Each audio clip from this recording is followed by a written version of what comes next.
They go, why are you doing self-storage? Because we know the Mike Anderson that was doing multifamily housing. I like that guy, but I don't know who you are. I had conversations that tracked very closely to that. What's your experience in self-storage?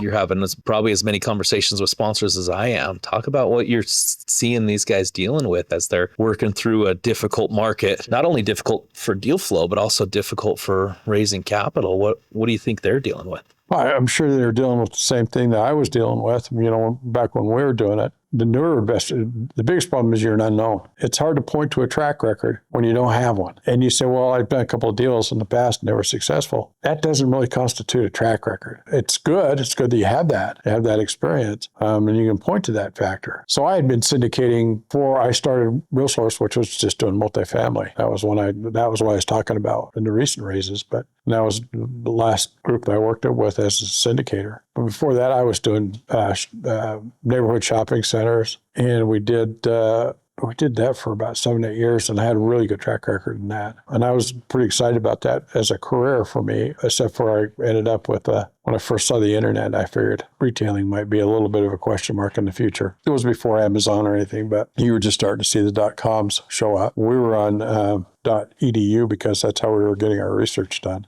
Most of our research was being done out of the University of Texas because they had a fabulous real estate department there. So I knew I needed a new gig. And it's funny, I've syndicated three types of products. That's been retail, neighborhood-sized shopping centers, and then multifamily. And then when I left that company, some of the guys quit at the same time I did, and which we've dealt with at iShare. They came in and started syndicating self-storage. And what's interesting about it is that when I would talk to my old investors, which many of them I'd made millions and millions of dollars for, and I'd say, hey, Tom, I'm working with some guys that were working with me at RealSource, and they're out not doing multifamily anymore, but they're doing self-storage, and want to know if you're interested in taking a look at a deal that they've got going.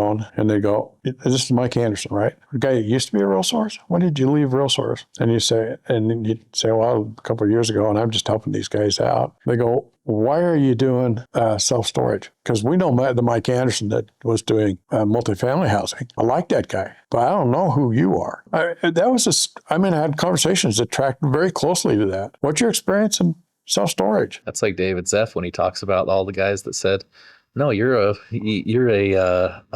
office guy. Yeah. In California. Yeah. You can't be a multifamily guy in Arizona. You say, well, some of the principles still apply, And then that's your opportunity to say the most important principles about me, because I'll watch out for you. I'll always have your back in a deal. And if you've had a great track record with that, and they know that you're investor-centric and you care about the people that are investing with you, that's the most important thing. You're past that hurdle. But then you just got to say, well, here's the differences between them. We have an understanding of it. We got a model around it. But it's pretty hard for somebody to say no to you when you've made them a lot of money in the past. Not that they owe you, but you kind of get that sense. I don't ever remember feeling easy about any race that we started out on. We got them done. Sometimes we had to get some pretty creative, ways to get them done, but we got them done.